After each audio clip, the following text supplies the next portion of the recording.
네, 저 미래혁신학교 자유로서의 사회적 경제 강의 오늘 두 번째입니다. 저번 주에는 한국 경제가 지금 어떤 어려움이 있는지, 그 어려움을 돌파할 수 있는 방식이 뭔지, 돌파할 수 있는 방식으로서 시민의 활력을 어떻게 경제 안에 집어넣을 수 있는지에 대한 이야기를 했습니다. 요번 주부터 사회적 경제로 본격적으로 이야기를 좀 시작할까 합니다. 오늘 말씀드릴 거는 조금 이따 PPT를 띄우겠습니다만, 사회적 경제가 우리를 자유롭게 하는 힘이다, 이렇게 제가 제목을 줬습니다만, 사회적 경제가 어떠한 개념이 뭔지, 또 현장에 어떤 움직임이 있는지, 그것이 우리에게 주는, 우리 삶에 주는 의미는 또 뭔지, 이런 것들을 좀 생각해 보는 시간이 됐으면 좋겠습니다. 다음 시간부터는 좀 더 사회적 경제와 관련된 이상과 현실의 간극이 뭔지, 뭐 어떤 어려움이 있는지, 그 다음에 사회적 경제 관련된 법과 제도와 정책은 어떻게 흘러가는지, 또 협동조합의 성공을 위한 조건은 뭔지, 또 이 전체가 앞으로 한국 경제의 아주 근간이 돼 나갈 수 있는 튼튼한 사회적 경제의 기반을 만들기 위해서는 우리는 무엇을 해야 되는지, 이러한 것들을 다음 주부터 이야기하면서 한 7번 정도 강의를 이어갈까 합니다. 제가 제2강 사람을 자유롭게 하는 힘, 사회적 경제, 이런 단어를 썼어요. 오늘 말씀드릴 것은 대강 이렇습니다. 먼저 사회적 경제 개념과 효과가 뭔가, 또 우리 주변에 어떤 사회적 경제가 있는가, 이 사회적 경제라고 하는 것에 참여하는 사회적 참여, 이것이 우리의 인간의 행복에 어떤 의미를 갖고 있는가. 그리고 그 과정들이 소위 경제성장, 경제발전 이런 단어에서 생각한다면 우리들의 삶을 발전시켜 나가는데 그 과정이 어떤 의미를 가지고 있을까에 대한 이야기로 아마 풀어갈까 합니다. 먼저 사회적 경제 개념이에요. 사회적 경제에 대해서 그동안 굉장히 어려운 얘기가 많은 것 같아요. 그 얘기는 사회적 경제 관련된 법도 그렇고, 또 사회적 경제 관련된 각종의 기존에 있는 이야기들이 상당히 추상적인 담론에서 끝나지 않아서 그래요. 추상적인 담론들만 있어서 그랬던 것 같습니다. 가장 많이 사용되는 것 중에 하나가 사회적 경제법과 관련된 겁니다. 법을 만든다는 것은 규정을 한다는 거니까, 스페인의 사회적 경제법에서는 사회적 경제를 이렇게 규정을 해요. 자본보다 인간 및 사회적 목표를 우선시한다. 그 다음에 경제활동에서 얻은 결과는 주로 남녀 조합원 혹은 단체 고유의 사회 목적을 위해서 사용된다. 그 다음에 세 번째는 사회와의 연대를 촉진한다. 네 번째는 공공기관에 대해서 독립성을 유지한다. 이렇게 얘기를 합니다. 그리고 나가지고 이 세상에는 사회적 경제나 이런 것을 연구하는 집단들이 많습니다. 유럽 최대의 사회적 기업 연구 조직 EMES라고 합니다. 프랑스어를 잘 못 읽겠어요. 그러니까 유럽에 있어서의 사회적 경제, 사회적 기업의 등장이라고 하는 연구 프로젝트 때문에 만났던 사람들입니다만, 그 사람들은 사회적 기업, 사회적 경제 이런 단어를 어떻게 이야기하는가 했더니, 먼저는 비즈니스를 해야 된다. 재화를 생산하고 용역을 판매하는 지속적인 활동이다. 두 번째는 높은 수준의 자율성이라는 건 정부로부터 자율적이어야 된다. 세 번째는 당연히 비즈니스를 하니까 경제적 리스크가 있어야 된다. 네 번째는 비즈니스를 하고 있으니 당연히 임금 노동자가 일부 고용돼야 된다. 그 다음에 이 조직의 목적이 뭐냐 했더니 공동체에 혜택을 주고자 하는 명시적인 목표를 갖고 있어야 된다. 그 다음에 주식회사하고는 달라니, 주식회사는 주식의 크기에 따라서 소위 결정권이 배분되어 있으나 분담금 액수가 비례하지 않는 의사결정 구조를 가져야 된다. 더구나 다양한 이해관계자가 참여해야 되고, 버는 돈은 그 고유의 사회적 목적, 즉 고용인들을, 장애인들을 고용하고 있는 그런 회사라면 장애인 고용을 더 잘하기 위해서 그 이익을 써야지, 이걸 가지고 이윤배당을 하면 안 된다. 그리고 그 모든 것들의 주체는 바로 시민이다. 이런 것을 사회적 기업의 정의라고 얘기하고, 또 이것에 따릅니다. 근데 머릿속에 잘 안 잡혀요, 다. 근데 대표적인 사회적 경제 조직이라 한다면 아마 협동조합일 것 같아요. 그 협동조합이 어떤 조직인가에 대해서 국제협동조합연맹이라고 하는 ICU죠. International Cooperative Alliance에 에서 그렇죠. 연맹 얼라이언스에서 7개 원칙을 정해놓은 게 있어요. 이 7개 원칙이 그냥 나온 게 아니에요. 수백 년간의 협동조합의 논쟁들 속에서 가장 협동조합이 잘 발전할 수 있는 자기 정책성을 이끌어가면서 발전할 수 있는 기본 원칙이 뭘까를 정해서 7개로 만들어 나온 겁니다. 이 과정 속에서 굉장히 많은 논쟁들이 있어요. 예컨대 한때 협동조합이 굉장히 셌던 곳이 옛날 구소련이에요. 그 소련 같은 경우에 있어서는 이 안에서 제4원칙, 자율과 독립이라고 얘기하는 것. 자율과 독립이라는 것들은 이 원칙을 넣으면 국가가 굉장히 많이 개입하고 있는 협동조합이었으니까 얼마나 불편하겠어요. 그러니까 이 원칙을 없애려고 엄청난 논쟁을 펴나갑니다.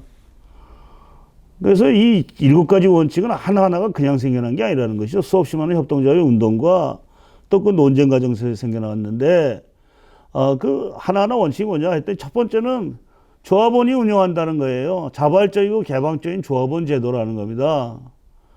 이 조건에 허락한 소위 내가 어떤 협동조합을 만들면 그 협동조합의 조건, 목적과 그다음에 의무를 이행하겠다고 하는 사람들을 강제로 끌어서 하는 것이 아니라 자발적으로 한다는 것이죠.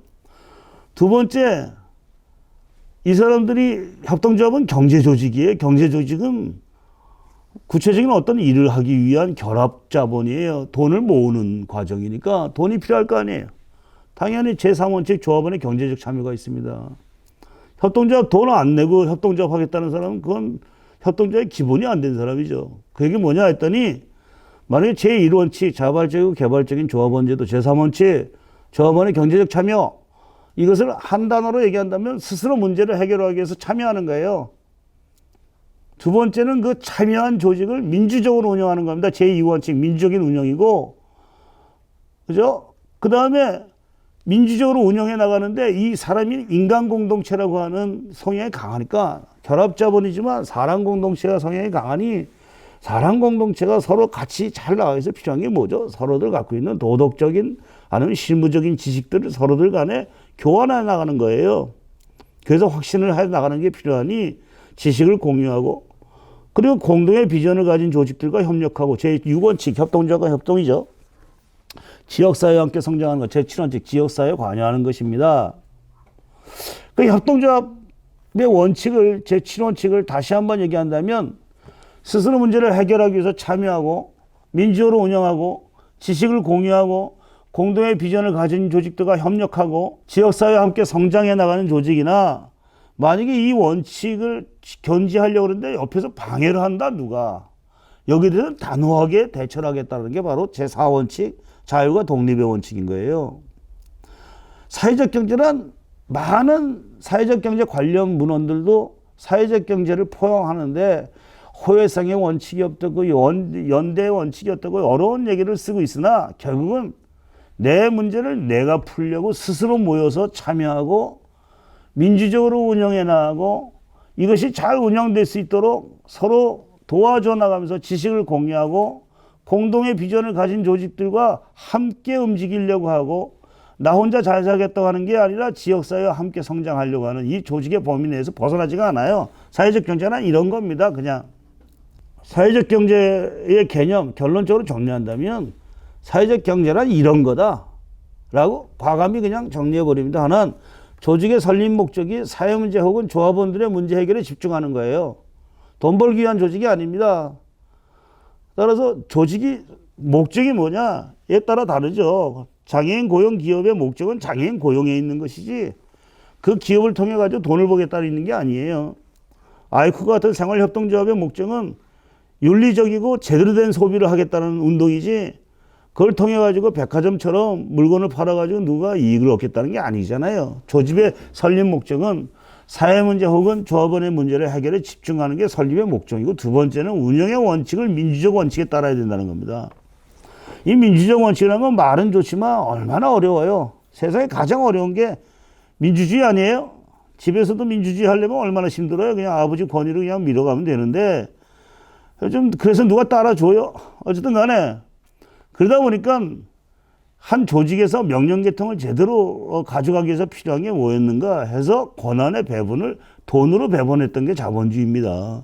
주식회사가 전형적인 거죠. 더 많이 투자한 사람이 더 많은 권한을 갖는다라고 이야기했었고, 그것의 책임에 의해서 소위 경제가 움직여 왔으나, 사회적 경제 조직은 그거랑 약간 결을 달리하는 것이죠. 사회 문제를 풀거나 조합원들의 문제를 풀기 위해서 무엇인가 모인 자본입니다. 결합 자본이나 그 돈으로 사람을 차별하지 않는 것, 즉 민주적 원칙에 의해서 움직여 나가는 것, 이런 방식으로 가져가는 게 사회적 경제의 기본적인 방침이죠. 따라서 사회적 경제적은 이런 민주적인 소유 및 지배 구조를 상당히 강조하는 것, 이것이 아마 사회적 경제라고 보면 있을 것 같아요. 이 사회적 경제에 대해서 효과는 명확합니다. 이탈리아의 트렌티노나 캐나다의 퀘벡 등 협동조합이 잘 발전된 곳에서는 모두 높은 수준의 소득과 복지를 향유하죠. 그래서 2009년에 유엔 총회에서 결의하죠. 2012년을 세계협동조합의 해로 지정하고 이를 기념합니다. 단순히 협동조합이 아니라 사회적 경제란 큰 틀에서 이 모든 것들을 하려고 그러죠. 즉 사회적 경제란 하다 보면 사회적 기업이란 주식회사도 있을 수 있어요. 사회적 기업. 어떤 친구들은 마을 기업의 형태로 해가지고 마을에서 뭔가 비즈니스를 하는 경우도 있습니다. 그 목적은 마을에 일자리를 만들거나 마을에서 유용한 자원을 활용하기 위해서 하는 경우예요. 어떤 기업은 가령 저 산골 마을에 스포츠 센터가 없어요. 그러면 할머니 할아버지 뭐 어떻게 움직이겠어요? 그래서 그 할머니 할아버지 움직이게 하기 위한, 만약에 조그만 스포츠 센터를 하나 만들었다고 칩시다. 마을 사람들이 십시일반 돈을 지불해 가지고 만들었다면 그 마을 기업이라고 얘기하기도 하죠. 그 법적 형태가 협동조합이 될지 사단법인이 될지 주식회사가 될지 모르는 것이나, 그러나 소위 그러한 형태의 다양한 형태들이 존재하고 있습니다. 우리 주변에 있는 문제를 풀기 위한 수없이 많은 움직임이 있고, 그것이 한편에서는 법인격의 형태를 협동조합으로 갈 수 있고, 어떤 경우에 있어서는 사단법인의 형태로 갈 수 있고, 어떤 부분에 있어서는 주식회사로 갈 수 있겠죠. 그런데 이 모든 걸 합치면 우리는 사회적 경제라고 이야기하고 있으나, 그 중에 하나의 유형, 협동조합적인 법인격을 갖고 있다면 바로 우리는 협동조합이라고 얘기하죠. 그리고 그 협동조합이 바로 조합원의 문제와 사회적 문제, 사회적 문제는 사회적 협동조합일 거고 조합원의 문제는 일반 협동조합이겠으나, 이 문제들을 이 문제들을 잘 해결시키고, 그리고 협동조합이라는 민주적인 운영 원칙을 잘 지켜나가니까 협동조합을 사회적 경제 조직의 대표 조직이라고 얘기하는 것이겠으나, 어쨌든 간에 이런 그 사회적 경제 조직의 가장 대표적인 협동조합이 상당히 그 사람들의 생활의 질을 안정화시켜 나가는데 굉장히 중요하더라라고 많은 사람이 인정하기 시작했고, 그래서 당시에 반기문 유엔 사무총장은 다음과 같이 강조하죠. 협동조합은 가치에 기반하고 있다는 명확한 사실 때문에 경기가 나쁜 어려운 시절에도 더욱 생존력과 협력력이 강한 비즈니스라는 걸 증명했다. 이 성공이 수많은 가족과 지역 공동체가 가난으로 전락하는 것을 막아줄 수 있었다라고 이야기하며 유엔에서도 이런 협동조합을 셀리브레이션 했던 겁니다. 명확하다는 것이죠. 그리고 이러한 인식은 요즘 굉장히 많은 나라에서 같이 갖고 있는 것 같습니다. 이쪽 유럽 의회에서도 여러 가지 이니셔티브가 나오죠. 제가 아마 이 책에 정책을 썼던 제 8장의 앞에 보면 사회적 경제에 대한 정부의 지원 인식이라고 해서 외국에서 어떻게 하고 있는가에 대한 이야기를 썼습니다만, 유럽의회에서도 2009년 2월 19일 사회적 경제에 대해서 48개 항목의 결의문을 채택하고 그 1조에서 사회적 경제의 중요성을 다음과 같이 강조합니다. 사회적 경제는 이윤 창출과 사회연대를 결합하여 질 좋은 직장을 만들고 사회적, 경제적, 지역적 유대를 강화하며 사회보 자본을 축적시키고 활동적인 시민 역량을 증진시킨다. 또한 민주적 운영으로 지속가능한 발전과 함께 사회적, 환경적, 기술적 혁신을 가능하게 한다라고 강조를 하고 있습니다. 따라서 제가 말씀드리고 싶은 건 사회적 경제란 두 가지의 원칙을 갖고 있다. 하나는 조합원들의 문제나 우리 스스로의 문제죠. 아니 우리 주변에 있는 사회 문제를 풀기 위한 조직으로서 그것을 민주적인 운영의 원칙에 따라서 움직여 나가려고 하는 조직을 우리들은 사회적 경제라고 한다.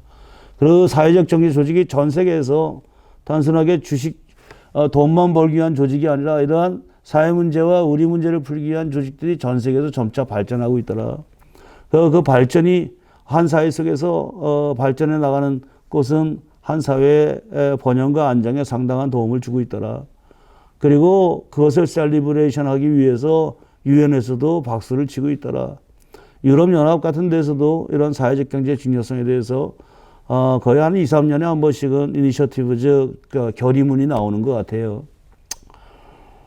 역으로 생각하면 사회 문제가 그만큼 심각하다는 거겠죠. 이 사회가 지금에 있는 자본주의만 가지고는 도저히 살지 못할 정도로 피폐해지고 분열되고 어려워지고 있는 게 현실이겠죠. 그 어려워지고 있는 걸 어떻게 풀어갈 것인가 봤더니 옆에 약간의 희망의 싹이 보이고 있더라. 그 희망의 싹이 바로 우리 문제를 스스로 풀기 위해서 열심히 노력하는 시민들이 모이고 있고 그들이 단순히 돈에 의해서 움직이는 것이 아니라 사람을 신뢰하고 사람과 함께 민주적 절차에 의해서 이 조직을 운영시켜 나가려는 움직임들이 여기저기 있더라. 야, 이거 정말 앞으로 좀 키워야 되는 게 아닌가 이런 식의 사고방식을 많은 사람이 하고 있는 것입니다. 그래서 그렇다면 우리 주변에 어떤 사회적 경제가 있을까예요. 그래서 몇 개를 좀 주섬주섬 적어왔습니다. 제가 잘 가고 좋아하는 것 중에 하나라 그럴까요? 그것은 쪽방촌에서 벌어지고 있는 일입니다. 동자동 사랑방과 사랑방 마을 주민협동회인데 쪽방이라는 것은 가본 사람들 꽤 있겠습니다만 어쨌든 한 2평도 안 되는 지금 이명박 대통령이 4평짜리 감방에 들어가셨다 그러는데 그거에 반 정도밖에 안 되는 공간에 창문도 없습니다. 공동 화장실이고요. 그 다음에 씻는 것도 화장실 바로 옆에 있는 수도가에서 씻어야 되는데 쪼그리고 앉아서 씻는 경우가 대부분이죠. 서울역 광장에서 그 얘기 제가 가끔 합니다. 서울역 광장에 서가지고 한 바퀴를 돌아버리면 그 반경 1km 이내에 공식적으로 인정되고 있는 파악되고 있는 쪽방이 3,000개가 있습니다. 이 3,000개에 살고 있는 사람들은 대개 기초수급자이고 대개 한 20만 원 정도의 주택보조비와 50만 원 정도의 생활보조비를 받고 있죠. 병원비 5만 원 빼고 나면 45만 원 정도의 생활비를 갖고 사는 사람들입니다. 그래서 그런지 쪽방의 가격들은 대개 한 20만 원, 월 20만 원의 월세로 구성되어 있죠. 여기 있는 분들은 대개 병이 많고요. 당뇨나 아니면 고혈압, 기타 여러 가지 질환들을 가진 분들이 많고, 그리고 과거에 좀 약간 형무소도 좀 갔다 오신 분도 많고, 여러 가지 인생 살면서 굴곡을 많이 가지고 가신 분들입니다. 이들이 어떻게 사는가예요. 다 신용불량자입니다. 2011년에 동자동 주민들은 스스로 모은 자금을 싼 이자로 서로 빌려주는 금융협동조합을 결성했어요. 이게 왜 처음에 어떻게 시작됐는가부터 이야기하기 시작하면 제가 이 밤 다 새워도 돼요. 그런데 그렇게는 안 될 것 같고요. 그래서 소액대출은 3개월 이상 돈을 좀 꾸준히 출자하며 심사 없이 해주고요. 그래서 서로 돈을 빌려줍니다. 10만 원도 금방 빌릴 수 있는 데가 없죠. 다 신용불량자인데 2%로 빌려줍니다. 모든 대출은 2%고 연체 이자율 또한 4%죠. 그런데요, 2019년 한 해 동안에 총 출자액이 2억 원 정도입니다. 월 평균 165명이 출자하고요. 100만 원 이상 출자한 사람이 82명입니다. 이들의 생활비는 45만 원이라고 생각하면 돼요. 45만 원의 생활비 속에서 어떻게 이들이 스스로 살고 있는가를 얘기하는 겁니다. 2019년에 총 532건이 대출되고요. 대출 사유는 뭐 여러 가지가 있죠. 근데 이분들도 다 애들도 있고요. 한때 가족이 있었으나 가정이 헤어졌을지 모르지만 애들이 장가갈 때도 있고, 친척이 어디 가서 장례식이 있을 때도 있어요. 가면 2만 원, 3만 원이라도 부조도 해야 되고, 어쩌다가 보면 애들 학비가 없다 그러면 가서 10만 원이라도 대줘야 되는 게 사람이에요. 그걸 하고 싶은데 돈이 없을 때도 있죠. 이 돈을 어디서 빌리죠? 완벽히 빌릴 데가 없는 사람들인데, 이들은 누구한테 의존하지 않고 지들 지들이 스스로 돈을 모아서 2억 원 정도의 소위 그 총출자금들이 모여서 서로에게 빌려주는 일들을 합니다. 한 가지 놀라운 사실은 이들의 대출 상환율이, 이자 상환율이 극히 높다는 거예요. 90%에 육박합니다. 제가 알고 있는 대한민국 서민금융 중에 이렇게 높은 경우 존재하지 않습니다. 아마 근데 재밌는 건요. 저 가끔 가서 이분들하고 소주도 한잔 합니다만 사람들이 돈 띄어먹고 간 사람들에서 저주를 퍼볼 것 같지만 안 그렇습니다. 오죽했으면 그래 돈을 띄어먹고 갈까 이 얘기를 하고 있습니다. 서로의 사정을 너무나 잘 알고 있기 때문이죠. 이들은 모여서 회의도 합니다. 공동행사도 합니다.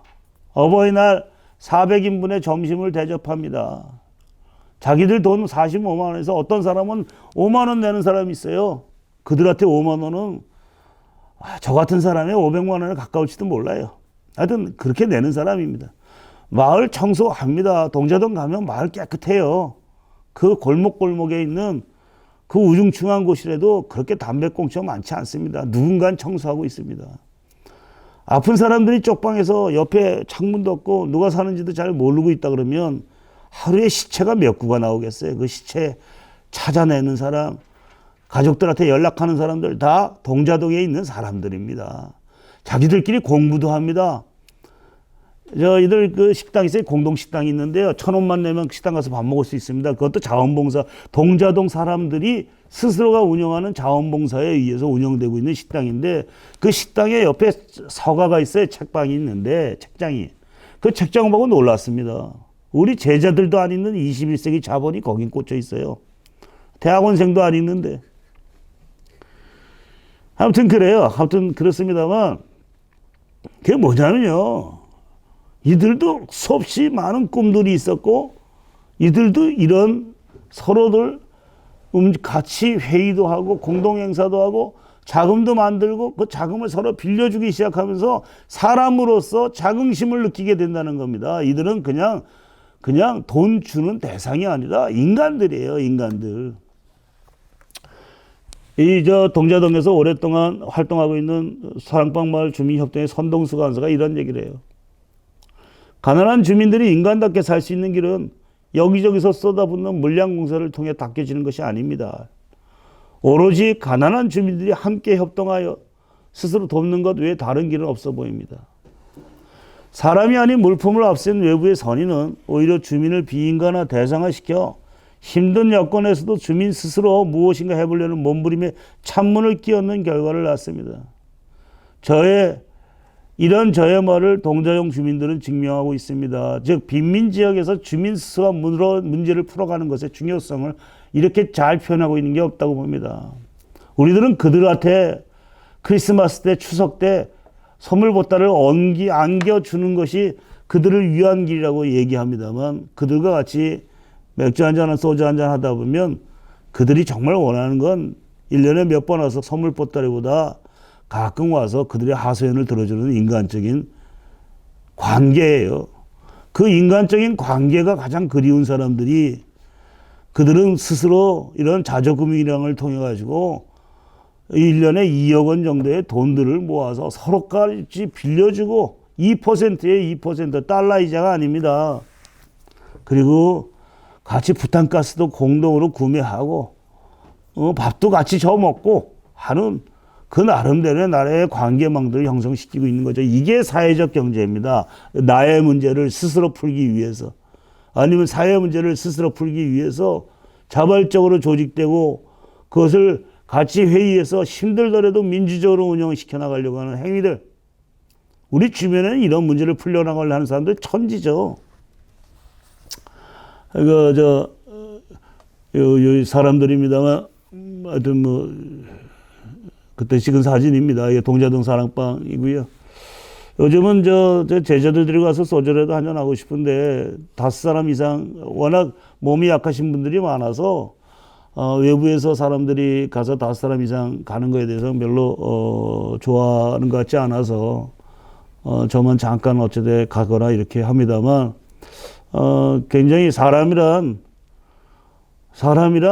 우리는 어려운 사람을 보면 어려운 사람을 도와주는 기쁨을 생각하고 어려운 사람은 도움을 받고 싶어 한다고 생각합니다만 그렇지 않습니다. 어려운 사람이 가장 하고 싶어 하는 건 자립입니다.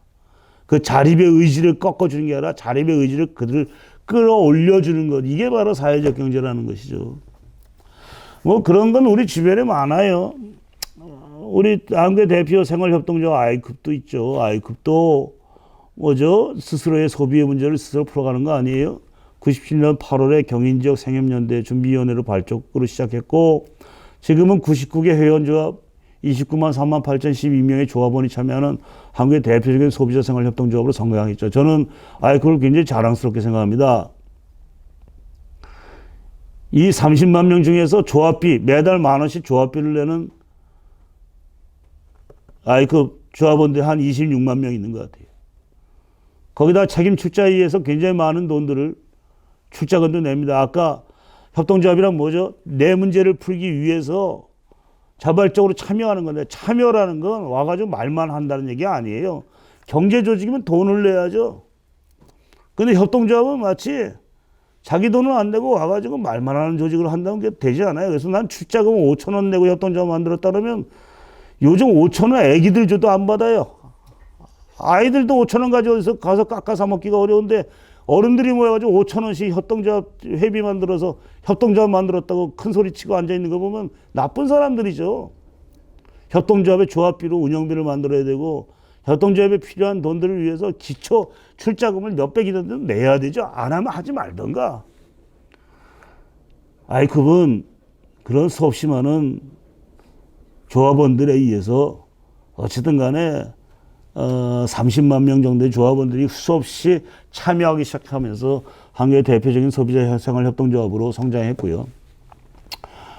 뭐 자연드림 매장부터 시작해서 대개 이제 사업액이 한 6천억 정도까지 성장했죠. 그래서 이런 그 기업들도 같이 연동되기 시작하고 그 다음에 이들이 같이 해서 아이쿱 인증센터나 아이쿱 협동조합연구소나 사회적 경제 씨앗재단이나 뭐 소비자의 정원이나 이런 여러 가지 조직들도 만들기 시작했다는 것이죠. 이것을 세이프넷이라고 하는 하나의 조직으로 엮어서 이제는 단순하게 소비자 협동조합만이 아니라 생산자 그다음에 주변에 있는 사람까지 포함시켜서 사회적 경제가 가져가야 될 가치를 더욱더 확산시켜가는 그러한 일들을 아이쿱은 해나가기 시작을 한다는 겁니다. 참 많은 사람들이 노력해서 만든 거 보면 참 자랑스러워요. 저는 굉장히 기분이 좋습니다. 이런 거 보면. 원주도 그래요.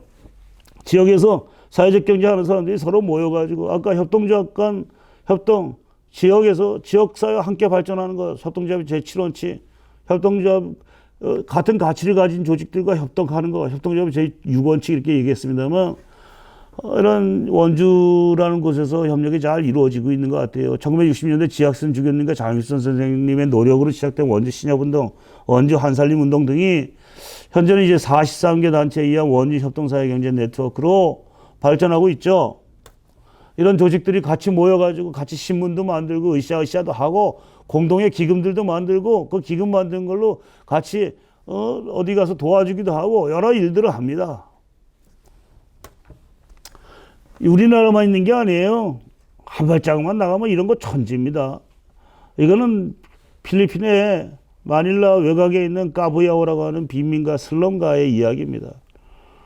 대낮에 사람이 들어가도 죽을지도 모르는 그곳에 정말 엄청난 일이 있죠. 이게 조그만 생수 공장이에요. 이게 생수 공장인데 이제 협동조합으로 10명 정도가 생수공장에서 생수공장을 만들고, 이 보도블록으로 되어 있는 이게 뭐냐면 조그만 방과후 학교, 도서관이에요. 이 아줌마가 옆에 마을에 살고 있는, 옛날에 선생님 출신이었던 자원봉사자인데, 애들이 학교 갔다 오면 엄마 아빠가 다 마닐라 가서 돈 벌고 있으니까 애들이 젊었을 때부터 초등학생인데 애들이 학교만 갔다 오면 그다음부터는 각종 그 전문적인 지식들 배우게 돼요. 칼 다루는 법이라든가 뭐 여러 가지 걸 배울 거 아니에요, 자기들끼리. 얘네들을 모아다가 여기서 교육시키고, 이 가난한 사람들이 여기서 어쨌든 간에 이 생수공장에서 만든 돈의 일부로 애들을 3명인가를 중학교에 장학금을 줘서 보냅니다. 필리핀이라고 하는 그 못 사는 나라에, 그것도 마닐라 외곽에 있는 까보야라고 하는 거대한 슬럼가의 한가운데서도 새로운 희망, 우리의 문제를 풀기 위해서 스스로 모인 사람들이 여기저기 있습니다. 제가 이 친구가 리더인데, 얘네 집 가가지고 이제 맥주를 캔으로 여러 개 사가지고 집에 갔어요. 집에 가서 이제 한 잔을 하는데, 얼굴 좋잖아요. 밝잖아요. 보도블록으로 쌓이는 정말 허름한 집에 살면서도 저 씩씩하게 이런 얘기를 하는 거 보면 사람 살만합니다. 그러니까 사실은 이런 사람들의 이런 문제를 풀겠다는 사람들을, 그 사람들의 움직임이 바로 사회적 경제라는 생각이 듭니다. 이거는 일본의 이케부쿠로에 있는, 도쿄의 이케부쿠로에 있는 장애인 스파게티 가게 이 세 여자가, 이분들이 그냥 일반인인데 발달장애인 10명과 함께 스파게티 가게를 운영합니다. 그런 노동자 협동조합으로 운영해요. 그 발달장애 애들들은 창피하다고 이쪽에 있어, 이쪽에서 이거 사진 찍는 거 구경만 하고 있었습니다만, 얼굴 밝잖아요. 우리 주변에 발달장애인들과 어떻게 이 문제를 풀어갈까 하고 갔더니 저 같은 사람도 한국에서 이 집 가서 스파게티 먹잖아요.